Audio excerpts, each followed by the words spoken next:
Maybe LaCroix can sponsor it. Hey friends and fellow creatives, we are back.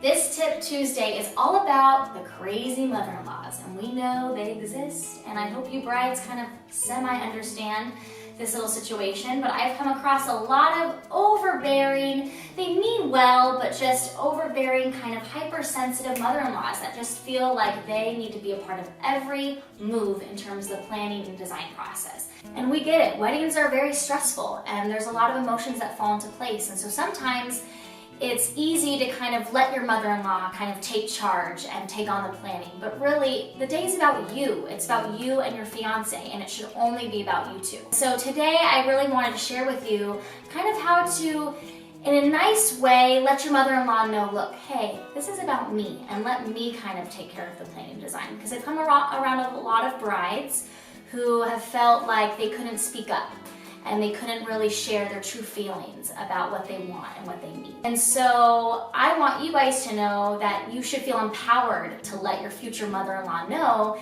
that this wedding is truly about you and your fiance. Okay, so for example, say you are at Panache and you are trying on your dream dress, and you have your mother, you have your sister, you have your best friend, and you know what, you felt like, yeah, I should probably invite my future mother-in-law there. And you come out and you're feeling so confident and so happy in what you're wearing, and everybody agrees, your sister, your best friend, your mother, but your mother-in-law kind of says, you know what, I don't think so-and-so is gonna like that, AKA your fiance.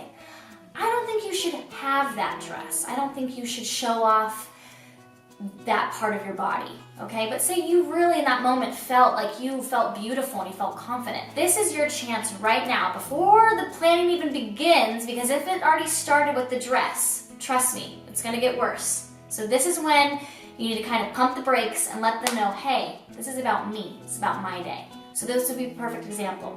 You would say, look, thank you so much, I'm so happy you're here. I wanted you to be a part of this special moment because you're gonna be in my life forever, but I feel beautiful in this dress. This is what makes me happy, and I know that he's gonna love it. I know that when he sees me, he's gonna just love how it shapes my body and how it emphasizes all my curves and all of that good stuff. I appreciate your opinion, but I like it, and this is what I want. And so that already kind of sets the tone for your relationship going forward in the planning. It's kind of saying, look, I value your opinion and I appreciate you and I love and respect you, but the day's about me. And so kind of taking back that ownership and letting your mother-in-law know that it's your day. Another good example is when it comes to decor. So for instance, I had a client and she was very particular in how she wanted things, which I get, we all are. But her mother-in-law kind of had a different route. She was more of like the glitz and glam. So she liked the glitter, she kind of liked the DIY stuff. Whereas my client was more streamlined. She liked the modern chic look.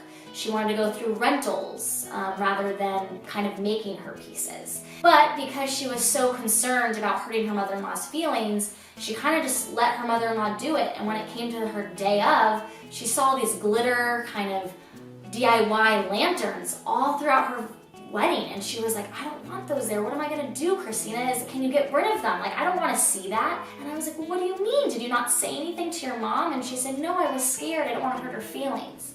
And that's kind of when I had this epiphany, like, wow, like this must be an issue that like a lot of brides come in contact with. They don't wanna upset their mother-in-law because they're marrying their son and they want their mom to be happy. But if they're not happy with their wedding, then they're not gonna really enjoy it, and they're gonna look back at their pictures 20 years from now and be like, wow, I wish I told my mother-in-law that I didn't like glitter. So that's when it comes to decor that you tell your mother-in-law, look, this is what I like. I don't wanna change the look. You show them your Pinterest board. You kind of show them the color palette, like the theme, so they kind of understand ahead of time kind of the mood and vibe that you're going for. Because if you don't really involve them in the design process, then they're gonna feel like they have ownership to kind of take on your decor. And it's not like it's a bad thing that they want to. I think it's ultimately really sweet and shows that they really love you. But you have to show them too what you're kind of envisioning for your day of.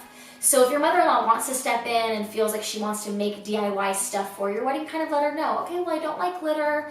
I'd rather stick with more neutrals, and that way she still feels like she's a part of the process, but yet you're kind of setting those boundaries so she doesn't go against kind of your vision.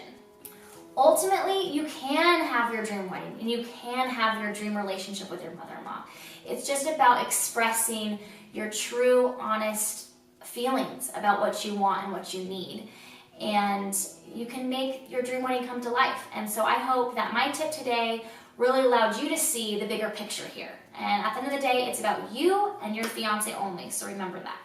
Thank you for watching and see you next week. Just so you know, Tip Tuesday next week is all about Pinterest and how to kind of stay away from letting it overwhelm you. Bye.